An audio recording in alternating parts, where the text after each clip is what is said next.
Hello, everyone, and welcome to the guest panel. Woohoo! Yay! Yeah, that's good energy. Get started. My name is Sam. I'm the artistic director for the festival, so I hope y'all are having a good time so far. We just got started 3 hours ago. It's just going by very fast. Very lovely. Seated on either side of me are our festival's special headliner guests, and I am going to let them introduce themselves and say what they do. And you can make it up, because we're going to spend the next 45 minutes sussing out what's real and what's not about comics and these two fabulous folks. Would you like to go first? Hey everybody, thanks for coming. I'm Jeff Lemire, probably best known for Sweet Tooth, which was turned into a Netflix show, the comic that I did, and then Essex County and dozens of other things. So, yeah. Thanks for coming. It's Winnipeg. Thanks for inviting me. Oh, good. Oh, hi. Oh, sorry. My name is Jenn, so I'm a cartoonist from Toronto. I'm a freelance illustrator, but also a cartoonist at the same time, so kind of mixing those two livings is how I pay my rent in my expensive home city.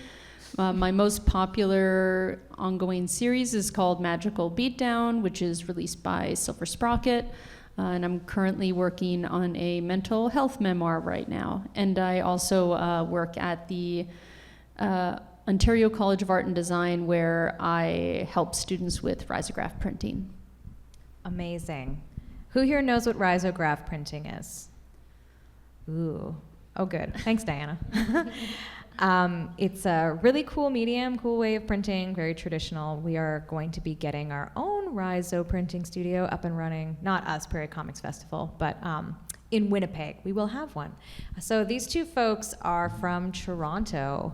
For the longest time, I labored under the incorrect assumption you were from BC. No, I grew up in Essex County, which is near Windsor, and then moved to Toronto in the 90s. So. That makes sense. Yeah. Now everything's coming together. So very awesome. Is this your first time in Winnipeg for the both of you? Yes. Yeah, it's my first time in Manitoba as well. Wow. What you think?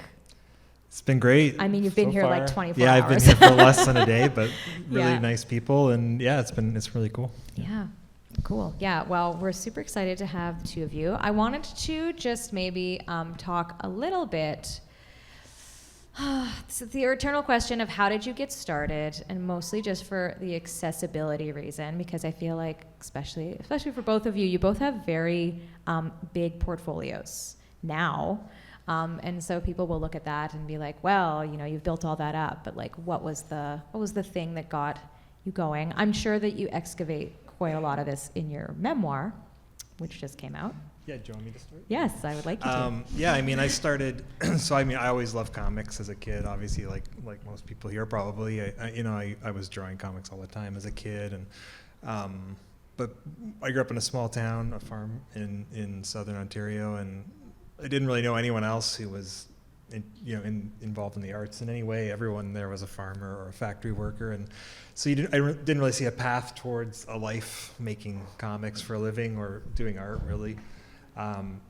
But when it was time to leave high school, there was a pretty robust film industry happening in Toronto, and film and comics are somewhat related in that it's storytelling and there's a visual element. And I always loved movies too, so I went to Toronto to study film.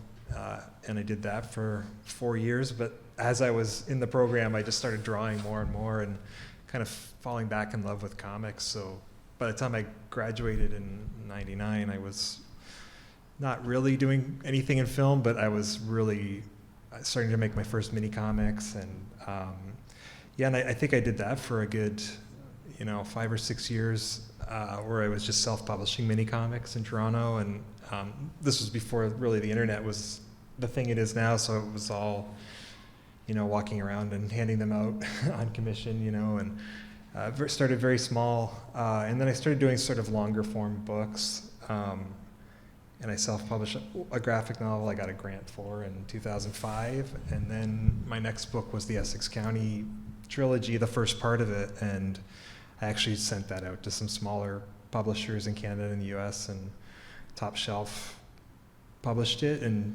that was kind of like, I had already been doing comics for almost a decade by the time they published it. So there was a lot of lean years of just sort of working in restaurants and drawing comics all day as my passion, you know. But then once I started getting published a little bit, my work got the attention of some of the larger publishers, and then my career kind of took off where I was doing my own personal work, but then also writing a lot of stuff for Marvel and DC Comics, and I've been able to build a career kind of doing both those things ever since. Yeah. Is that me?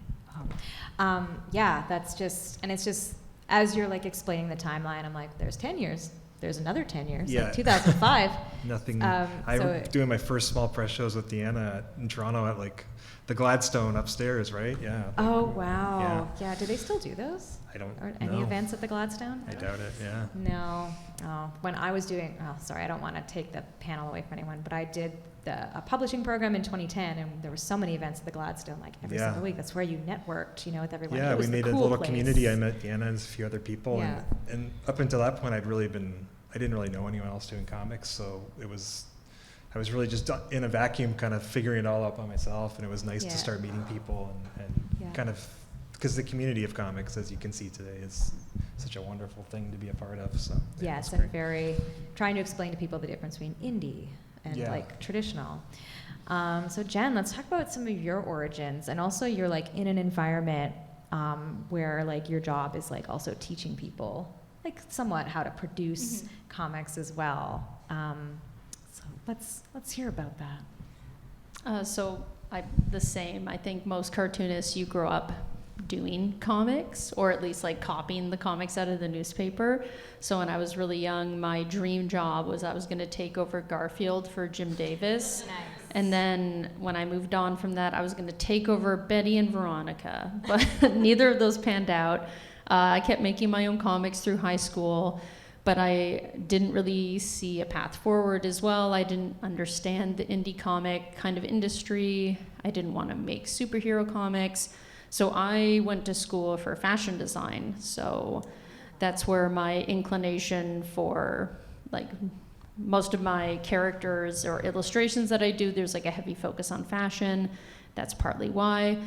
Once I finished fashion design, I decided this really wasn't for me. So I had this kind of idea of what the job was, but it was very different. So I pivoted into the film industry, and I became a costume designer, and I did costume building. And I did that for, I'd say 4 or 5 years, and then I decided I also don't like this because I get kind of tired of things. I mean, I feel like you have an idea of what a job is, and then when you do the job, you kind of realize that the idealized version of that job doesn't exist. So you have to either make peace with that or you have to pivot. So for me, I went back to art school. So I studied illustration at OCAD, and then I graduated from OCAD in 2018. So while I was in OCAD was when I started to really make small zines, small comics, and it's where I kind of started getting picked up by indie publishers and getting my name out there. And then in 2022, my first graphic novel came out, which is called Space Trash. So yeah, that's how my career kind of got started. So, you know, there's really big chunks of like fashion school, then film, then going back to school again. Now I'm working as a freelance cartoonist and illustrator. And then I also work at OCAD, which is my alma mater. So I help students with risograph printing, and that really lends itself to, you know, multiples. So it ends up helping to be a lot of students who need help formatting their zines, printing comics, and that kind of stuff. Actually, it's funny. The first interaction that I had with your work was on a T-shirt. Someone was wearing, Yeah. "You've been catcalled. What do you do? Kill, kill, kill." And I was just so fixated on this shirt, and it was a total stranger. And I was Yeah. just like, "What is this? Where is this from?" So in a way, fashion does continue to influence your career. Yeah. in that I mean, way. I still am really passionate about it as like an artistic medium rather than like on the production side. So I still do like keep it really close to my, you know, work projects. Yeah. Yeah. And so the two of you are you born and raised in Ontario as well? Yeah, Ontario, yeah. Yeah, and Ontario features like very heavily in Jeff's work. And it does in your auto-bio work as well, like your time in Toronto, like living in Toronto. Yes, yeah. that's true. Yeah. And like space trash is obviously in space, but are there, Yeah. are there any projects where you're like, you know, or like maybe Jeff, you can talk a bit about Minor Arcana, like where does that take place, actually? It's like a fictional small town in Ontario. But Okay. it sort of draws from this little town called Bell River, which is really close to where I grew up. It's on the lake, and so yeah, so that's really what it is. Although I just give it a different name, but yeah, all my stuff's pretty much set in Canada when I can, you know. Yeah. I always feel like, you know, the more specific you can be about a place, it just adds more detail and it makes it feel more lived in and real. Even to like readers in the States who don't know those areas, it becomes almost more universal in a way because it's more nuanced, I guess. So. Yeah, and it's also just like, you know, teaching someone indirectly about a place that they would never interact with. Is there a place anywhere that's like maybe on your bucket list that both of you would like to set a project? Or are you just, you know, you're more content with just making it more homegrown? I don't know. Yeah, I think I tend to set them only in places that I know well. So yeah, it's always Toronto or some small town, Ontario. Small town. I mean, if I was gonna set a comic somewhere where it was kind of supposed to be realistic to the way it was, I would have to go there to kind of like live there myself so I could really tell a good story.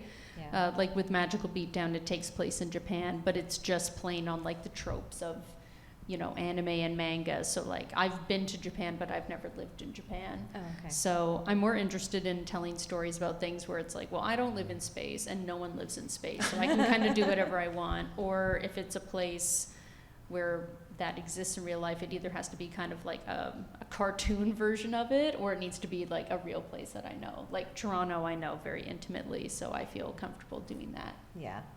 Yeah.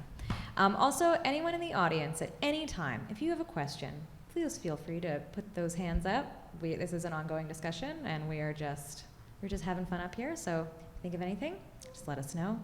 My next kind of thing that, like, just kind of leading a little bit off of that, I wanted to talk a little bit about influences, because you just mentioned manga, and a lot of the folks that I talk to, like, in the indie comic scene who are like in my age range, which is millennial, and you're like, what's their inspiration?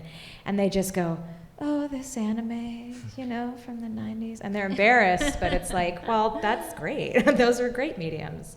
And you were talking about how you were like copying out the funnies. Yeah. The funnies. I used to do, I was going to take over Dilbert, but it was going to be just about Dogbert. Oh, that would be an improvement. Yeah, I think. it was like my fan Dogbert comics, and I was like really, really choked that I couldn't do that. It's never too late. It's never too late. Maybe it's time. Sambert. Barkbert. Oh, Or God. no, sorry, Barkbert. Bark, is what I meant. Barkbert. Yeah. Barbert. Nice. Yes.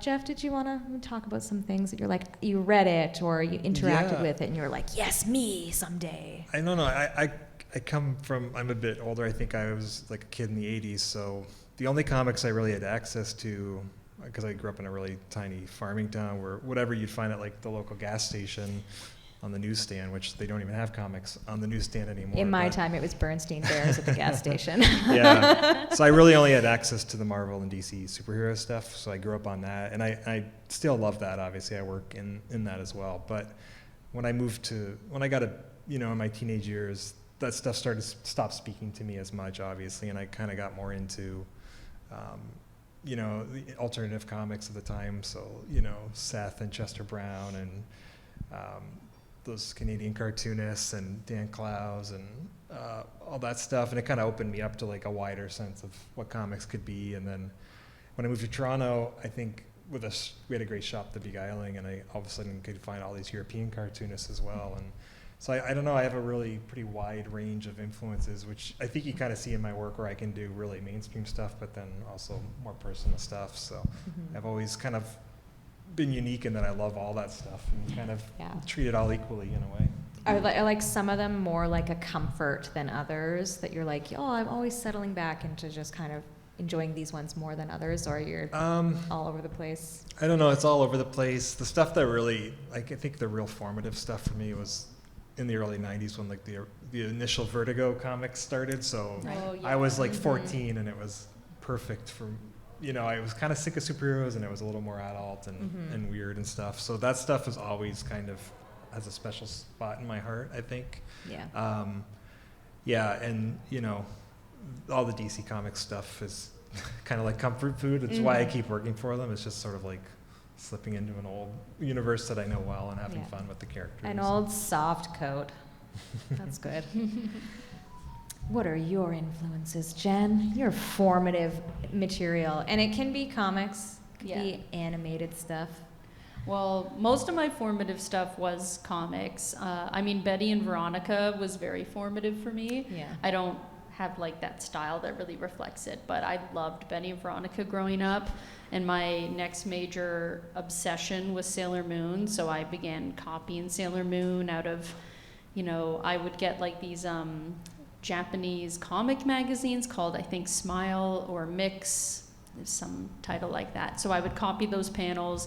But then as I got older, I got access to being able to read different comics, like more manga that isn't just like collected in these magazines, and European comics. So I feel like some of my like biggest inspirations, even if they don't like show in my work, is I love Sam Keith. The Max was like one of my favorite comics growing up.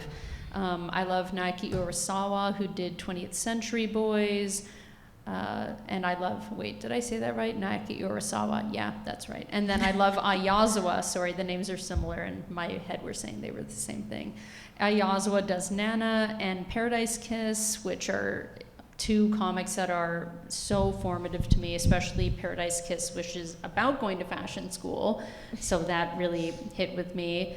Yoshitaka Amano, like Daniel Klaus as well, Julie Doucette. Like once I kind of left I grew up in Brampton, which is like a smaller city outside Toronto, but once I moved to Toronto and kind of could go to used bookstores and comic shops, and I got exposed to like indie comics and, more manga that wasn't just like the stuff that my local shop had, it really like blew my mind how much amazing art was out there and the kind of stories that you could interact with. So I feel like comics are such a great versatile medium because you can really read any type of story and see so much beautiful art and storytelling mediums through it. So it's something that I think genuinely everyone can get something out of. Yeah, that's awesome. Yeah, I was like, oh, I wish I could be writing these down because they all sound like so great. Now just message me. I'll send you a list. Yeah. I also used to work at a comic book shop, so I was just used to being like, you should read this, you should read that. I'll lend you this copy. Awesome. Actually, as you were talking about like, the art and the writing, the two of you are both artists, but you've also on like your projects, you've also been the writer, right? And for the IP projects you're doing, are you writing as well as art, or are you just? The stuff I do for Marvel and DC, I tend to just write for other artists. Oh, okay. Yeah. I've done a little short stories and stuff, but mostly that stuff I'm just writing, which is fun because, as Jen knows, drawing comics is very labor intensive. So if I was drawing everything, I could only really do probably one project at a time, whereas this kind of allows me to do the thing that I'm drawing at the time and then several like side projects almost, so I can juggle more. Yeah. So I guess it's not really a preference. It's just kind of like it's nice to pivot. Yeah, my heart's always in the stuff that I'm drawing and writing myself. Obviously, you just put more of yourself into that. But it's fun that I get to collaborate with these incredible artists as well and kind of have that other side to my career. So as long as I don't need to choose, I love doing both. But if I had to pick, I obviously would just go back to doing the stuff that I'm drawing as well. Yeah. Have you done you've done collaborations like through your anthology work, or like so when you're in that situation where you're like switching gears and you're not being the artist? Have you done that a lot, and do you enjoy it, or are you just like, oh, this is different? I've never written anything and had someone else draw it, because I'm an artist first and a writer second. I know that cartoonists usually do both, but I think for most cartoonists, they kind of will say, like, this is the one I'm stronger at, this is the one that is like my number two. Some people are lucky and they're amazing at both. So writing is just never something I've done for another person. But editing anthologies, that's something I really feel comfortable with. And I mean, it's fun because you're just letting someone tell their own story, you're giving them feedback, and then you're also giving them a space to exhibit their work. So it is something really fun because you kind of get to share that with the community, and you kind of get to, you know, be a champion for like other cartoonists, which is a really nice switch, because I think being an artist is, at least in small part, incredibly egotistical, and you're very, you know, you're focused on your career and like your legacy and your output. And I think sometimes when you kind of get into a different seat where you're like, okay, my job is to get this person's art out into the world, it's a really rewarding feeling. It kind of like, you know, can break you out of that habit of like being like me and my projects and my art and, you know, this and that. Yeah, then it's like, it's our project. Yes, exactly. Yeah. We have a question here, very patient. My question is for Jeff. Oh, we've got a microphone and everything. Thanks, Riley. My question is for Jeff. Is this on? Yep. All right. He's got to talk really close to it. Close. Okay. When it comes to your motivation for your writing for pacing and plot direction, how does that differ for you when you're doing your indie stuff to your big two stuff? Yeah, it's a good question. I mean, I think if you're, in general, the stuff I write for Marvel and DC has to be a little more plot driven and a little more action based because of, that's the genre. But, you know, it doesn't, I don't approach it really all that differently, you know. I think even that stuff I try to make it as character driven as I can. So I think, I don't know, I don't like separate it in that way. I try to put as much of myself into all that stuff as I can.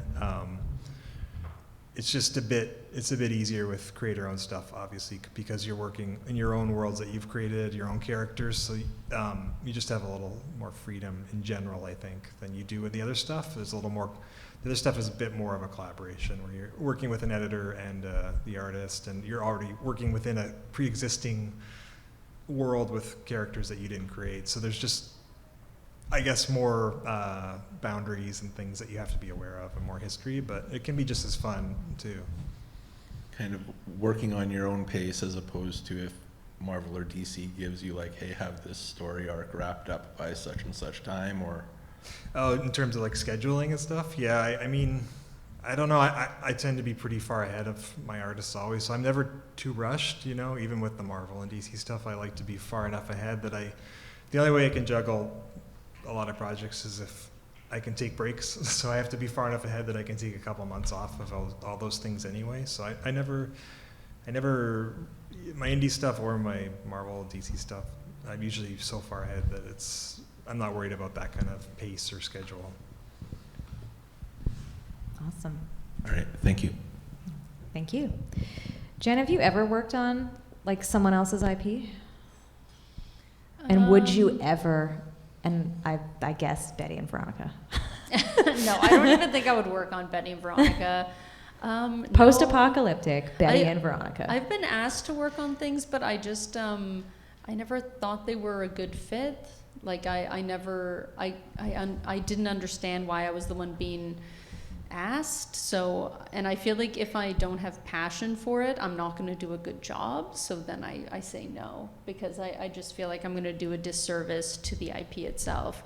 I mean, that said, I would like happily take on work for Tank Girl, but I feel like that's one of the few things that I would be like, yep, I'm doing it, but otherwise it's not like something I'm terribly interested in. I find a lot more fulfillment doing my own stuff. Mm-hmm. Yeah. And then like for the two of you, for both of those situations, those properties or those publishers, they reached out to you and were like, oh, you know, would you consider working on this property? Or was it a case of, maybe like for Jeff, this might be also a question for you, of like you pitched and you were like, I would like to write for this. Who do I talk to? Yeah, I mean, I never pitched for stuff. I was started up doing my own stuff that I was writing and drawing, and I kind of thought that's all I would ever do. And I guess because I kind of developed a voice as an writer or whatever, doing that stuff, I became attractive to those companies and they approached me. So I didn't really think I would ever do that stuff, but when the opportunity arose, I did really enjoy it. It was more the latter, where they contacted me and I guess wanted me to bring whatever I do to their characters. You know? Yeah, same here. I've always approached. Would you ever pitch to Tank Girl? You'd be like, hey, here's a one sheet and like a page, like a splash. I feel like there's probably a lot of people doing that, so I don't know. Maybe I'll just wait and see if it ever happens. It's not the end of the world if it does, because I'm like a Jamie Hewlett fan, and I feel like that's the true Tank Girl, and I appreciate everyone else's takes, but I'm just like, that's not Jamie Hewlett. So I wouldn't want to be one of those people who's compared to Jamie Hewlett. So. Oh, I see. Right. The two of you have agents, yes? Or are you mostly like making these connections very organically, personally? You go ahead. I did have an agent, but it was like very short-lived. So all the connections I made without my agent. So I don't think an agent is necessarily, I think it's great for if you have a contract, because that's where they really will fight for you to get more money and to protect your rights, and they can understand the legalese. But in terms of connections, I think that is kind of something that is more up to you. Sometimes an agent can do that, but I think mostly they're there to kind of facilitate rather than, organize a meet and greet. Right. Yeah. Yeah, I didn't have an agent either until much later in my career. Like, all the connections I made were just organically going to shows like this and meeting people. And I only really started using an agent on certain projects. If it was like, I feel like the comics world I know very well, and I have my own connections, but when I wanted to do stuff that was a little more in the book market, I wasn't as familiar, so I got an agent for that. But I tend to mostly just do it myself, unless there is a new publisher and I need someone to really protect me with the contracts and things. I'll use an agent and a lawyer for specific things. So the two of you, well, speaking of like networking, for the folks in the audience, when you're an artist, probably the best thing that you can do is to have a table at a show. Because not only to meet people who are coming through, but also to meet the other artists and then do projects with them. Have you folks ever gone to a show and then met other artists and then you would collaborate on something? Or is that something you're interested in doing?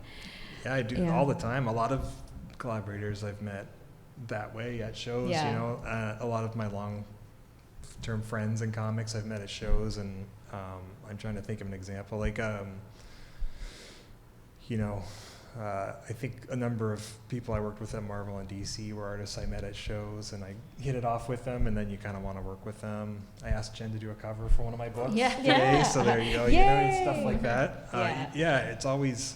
It's always better to work with people that you actually like, and, and it's hard sometimes to know what people are like until you get to meet them at shows like this. Yeah. Because I feel like, a lot of the questions from working in publishing for the past 15 years is but how do I get in? They see a project and they see it's completed and on a table, and they're like, but how did this start? And it's we were talking while eating tacos. Yeah.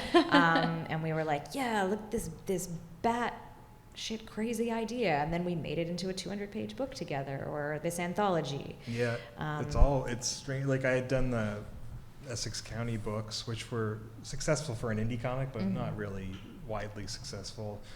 But I was at a show with those, and I met an editor from Vertigo, Bob Schreck, and then I pitched him Sweet Tooth, and then, you know what I mean? It's all about who you meet, and doing shows like this is really the best way. Yeah, and just talking. Yeah, just getting to know people. And yeah, but the number one thing don't go up to a table and pitch your whole book. No. To someone at the table. That's just a little tip from, it's not like I've experienced that at all. and then said, can you publish this? And it's in a binder. Yes, yeah, that can be hard. The like unsolicited surprise, you're at your table, here's my pitch Bible, read it right now and give me money kind of approach. Yeah. It's a very hard one. Yeah, and like sounding from the two of you, like you just got started. You didn't really wait for anyone to say, and now you're experienced enough to make comics. No. Yeah. I literally made my first comic, like, you know, when I was an adult, and I was like, I'm going to be a cartoonist now. My friend got a table at TCAF, and wow, I went with them, so Yeah. I didn't have the table, but I was like, I'm going to make a comic, and I just made like a short, I think it was like a 10-page wordless sci-fi comic. I printed it at Kinko's around the corner from my house. Oh, man, I remember sold the Kinko's. 5 copies at TCAF. And then I was like, that was great. I'm going to do it again. And then the next year, I made Magical Beatdown, and I went to Small Press Expo in Bethesda, Maryland. And yeah, that was where I met Silver Sprocket, because they saw my stuff and they were like, oh, we really like this. We'd like to, you know, distribute it for you. Ultimately, they became my publisher. And then I edit an anthology called Pulping, which collects comics from Ontario cartoonists. And I met my co-editor just buying her comics at a zine show in Toronto, and then we started talking on Instagram, and, you know, I was going through like a bad experience with like a book not doing well, and she is very new to comics, so we were kind of comparing our experiences, and she's like, you know, this would be a great idea for an anthology, and I was like, yeah, let's do it. And that's literally how it started. Is that Patterson? Yeah, that's right. Yeah. And then we had 3 other editors join us, and then we got 25 cartoonists to give us comics. We put the book out. We won an Ignatz last year for it. And now we have volume 2. Yeah, it's just like you just talk to people, you hit it off, you have an idea, and you just like make the idea happen. It doesn't have to be this like huge expensive project with like a hardcover and it's foil stamped and it's full color. It can just be like, here's our folded black and white comic jam that we made at Kinko's at 3 a.m. Yeah. It's $2. Was it the Kinko's in the annex? Yes, it is the Kinko's. That's where I did all my Annex. first mini comics. I know. that's so great. I remember going there like as a younger person, like being there at 4 a.m. stapling my comics and looking over and seeing another cartoonist. I'm like, you and me, we're in this together. Yeah. I think that's one of the great things about comics as a medium. I mean, I studied film, and one of the things that really attracted me to comics as I got more into understanding film was that comics are much cheaper to produce, and it's something 1 or 2 people can do by themselves without a huge budget. And even now, like I write or draw a comic, and maybe a few months later, it's in readers' hands. Whereas I've done TV as well, and it's like 7-8 years of Years and With- years of waiting. and so many people involved, and it's so hard to maintain your original vision because you have to work with so many different people, and it's so expensive. And comics is just such a direct medium. It's one of the last ones we have where, you know, it's special in that way, I think.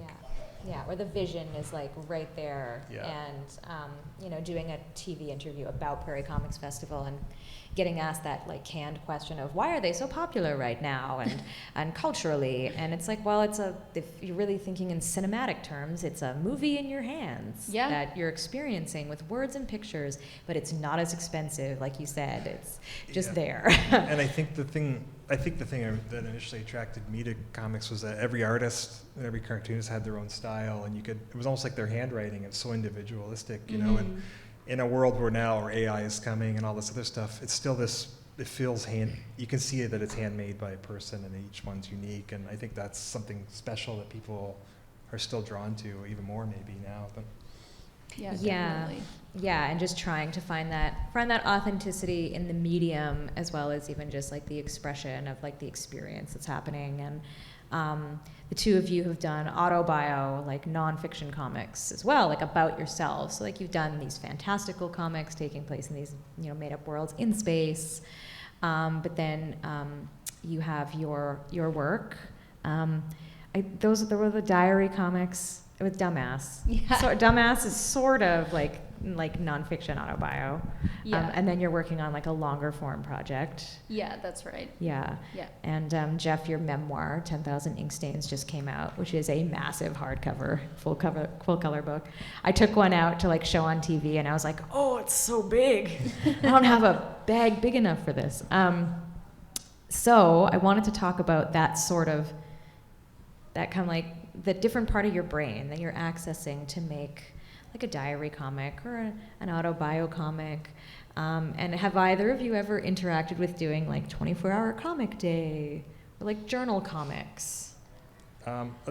My first graphic novel longer form thing it started as a 24-hour comic thing that I kind of, after about 5 hours, was like, I'm going to stop, but I see the potential. I see potential in this. So yeah, I did do that. And I mean, I think a lot of my stuff is very autobiographical, even if it's not directly. Like I usually couch it in characters and different things, but a lot of it's my own experiences, and that stuff always feels more gratifying and personal to me than the other stuff I do, for sure. Yeah. And I guess you don't have to make up as much. It's happening to you in the moment. Or maybe just filter the sentiment. Yeah.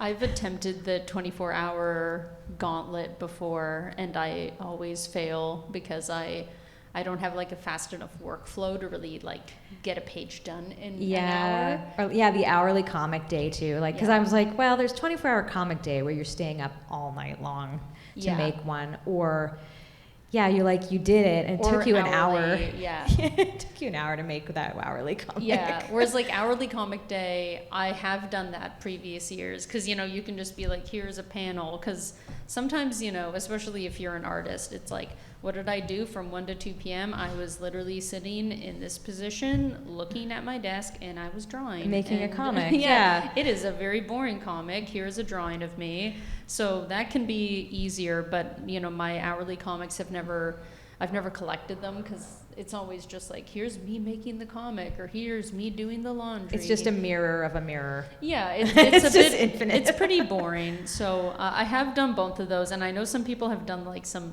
incredible work in those like really tight parameters, which is great. Unfortunately, I'm not one of those people.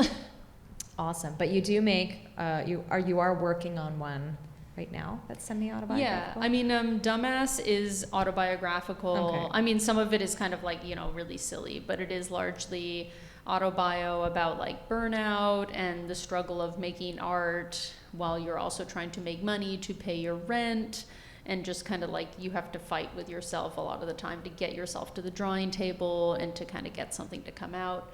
And then the memoir I'm working on is about having generalized anxiety disorder and OCD. So it's like a longer form memoir about kind of those illnesses when they kind of like manifested in me when I was in my early 20s, and about how they've impacted my life since then. So yeah. I'm really excited to read that. Yes, It's it will gonna, be for very me, it's depressing. going to be like looking in a mirror. But obviously, all of those things combined have created a very talented, fixated cartoonist. I feel like all cartoonists, to a degree, are like quite neurotic, and you have to have like a degree of hyperfixation, I feel like, to make a comic happen. Yeah. Because it is such a monotonous slog to script 200 pages, and you're like, now I just need to draw 200 pages of comics. Yeah. And like that's with 9 pictures per page. Yeah, usually. it's not just single pictures. It's like panels with things in the panels. The panels have to work together. The pacing has to work. The dialogue, like it's so many layers, and it's so intimidating, and it's so tiring. So I feel like you have to have something, I don't want to say wrong with you, but there needs to be something going on in your brain to be like, I'm going to do this project and I am going to finish it. Yeah. And then you like, oh, you sold Dumbass to someone, and then 20 minutes later, they're like, I read it all. Yeah. And I you're know. like, I mean, God. it's kind of great how fast you can read a comic. Yeah. So, I mean, because sometimes you look at a book and it's so big and you're like, oh God, it'll take me like so long. And then a comic, it's like, I can read this in a day. So there is a benefit to it. Yes. But, as the person who was like, I worked on that book for 2 years, and they're like, I read it in 10 minutes. You're like, that's cool. That's cool. Now read it again and Yeah. tell your friends to read it too. Yeah. And 10,000 ink stains is large. That's a large boy. It is very How big. long did that project take for you? It took a while. I mean, I just kind of went one book at a time, and I would write an essay about whatever was going on in my life when I was working on each book, and about the creation of it. And the real time-consuming thing was like going through all my old sketchbooks and stuff and scanning everything. But it was cool. It was good to go back and kind of look. Did you go to Kinko's to scan that? No, I don't think Kinko's exists anymore. Yeah, It's gone. there is no more No. Kinko's in Canada now. Oh man, yeah, yeah. But yeah, mine deals a lot with like anxiety and depression and everything Yeah. too. So I think, Yes. there is maybe. We're all Jen- sad. Yes. I've often feel like More. there's something deeply wrong with me, but I just found the perfect medium to channel it. So Yeah. I'm a very highly functional person. Yeah. Yeah, that's good. And then everyone gets to see it. It's you get to kind of bare your soul in a very visual way. Yeah, I mean, that's the joy of art, I guess, is Mhm. taking everything that's bothering you and somehow turning it into something productive. Exactly, Yeah. yes. We are getting towards the end. I'm a good panel timekeeper. I want you to know that, Riley. We have 3 or 4 minutes left. So if there's anyone here with burning questions, feel free to ask them now. We're going to start asking you questions. Yeah. Don't ask us. Yeah. Yes, in the back. Oh, you got a microphone coming to you. Thank you so much. Is this good? Okay, yeah. Yep. All right. So this probably will be more for Jeff, but I was wondering if you, speaking of your like Marvel DC work, do you know if there's anything going on with Equinox? Yeah, no, not that I know of. I'm back at DC now, so I think technically I might be able to bring that character back at some point, but it hasn't really naturally worked itself into anything I'm working You're on. in Winnipeg. You don't get to honor your NDAs or anything. Awesome. Yeah, nothing at the moment, yeah. Yes. Jeff, any upcoming projects for DC that we may not know about yet, or? Yeah, but I can't tell you about it. Fair enough. NDA. Yeah. Yeah, I'm working on a couple new books for DC. One is a return to a character I've done in the past that I wanted to do, and then one I haven't done before. So yeah, I think both will be announced soon. All right, we got a question in the front. You can do it. Oh, okay. Okay. Just for Jeff, I've been really enjoying the Absolute Flash series. It's been Thanks.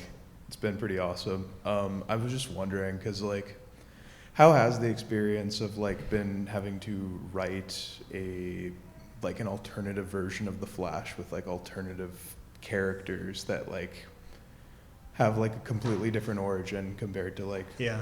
originally? It's really fun. I mean, we've had total freedom on that universe to do whatever we want. It's really the 4 or 5 creators just making it up ourselves. We're not getting any notes or mandates from the publisher. So, I mean, it's been really freeing to take all these old concepts from the original Flash comics and then being able to do whatever the hell I want with them. It's been a blast, and I think it shows in the books because people seem to be really enjoying those. So. Yeah, no, it's Yeah. pretty cool. So Grodd was all you? Yeah, my God, it was all me. Yeah. That's awesome. Awesome. Okay, we have one more question. The last question. Okay, thanks. I guess it's just a question about, you did speak about your origin, but kind of just looking at if you have any tips of just from loving comics to just kind of going for it to draw and be playful with it. How did you kind of get over or get into doing that and just supporting yourself that way? From a young age kind of thing. Yeah, I don't know. Yeah. So for me, I always liked drawing, so I didn't really write comics that well when I was growing up. Again, I was copying the format. And then as I got older, I think that there's kind of something special when you're younger where you just have less inhibitions and you can be kind of playful and you can kind of start things without too much of an ego getting in the way. I guess my best advice would be, all comics just basically are started in the same way, where it's just like an idea, which can become a very rough script, which can be very rough thumbnails. And even sometimes it's just like drawing a character that you have in your mind in your sketchbook over and over again, in kind of like funny situations and different poses. I think part of it is just kind of like working up to feeling like you're able to kind of start a project that in your mind might be kind of intimidating, but breaking it down into kind of smaller steps that are more fun and manageable. And then maybe that's like a good way to kind of like move forward with it. Yeah, I think that breaking it down into like the tiny little steps at a time is the key, because if you sit down and think, I'm going to do a 300-page graphic novel, it's pretty intimidating and paralyzing. So you kind of guess, and you also just have to do it for yourself, really. I mean, that's the key. You have to do every project for yourself first, and then if it gets to a point where you feel good enough about it, you can start sharing it, fine. But if not, you really just have to have fun with it. And if you can keep that sort of spark alive, I think that's how you get over that fear of starting something.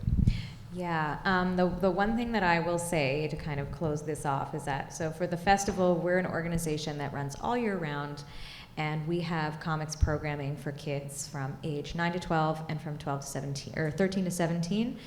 We run those in the fall and the summer all the time. They're facilitated by comic creators locally.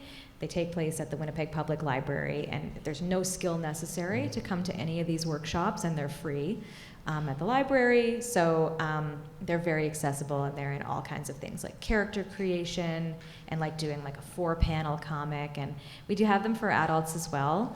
But yeah, just the sort of, work on your character, start on one panel, start on a page. And again, super great what Jeff said and Jen, just like do it for yourself. The audience is you, and you're just excited to see the character moving or having a story or doing something. So yeah. I also think one thing, I see this a lot with people who want to make comics, they have this like grand idea for this like huge story they want to tell, and that's great, but it can be really hard when you haven't done it before. So I think doing something small that you can finish is so important. Like for me, my first comic had no dialogue, and it was 10 pages. It was just drawings, and it just was like a comic where a character started in one place and a thing happened and they ended in another place. But just being able to finish it made me feel like I can do it again, and I can put dialogue in this time. And then you just build that skill, and every time you finish it, you know that you can do another one.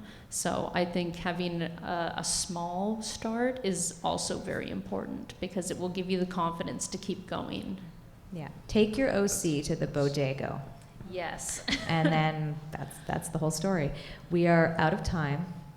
This has been awesome. You can visit these two at their tables in Alloway Hall. They're right, really depends on what you consider the front, but the opposite side of the outside entrance.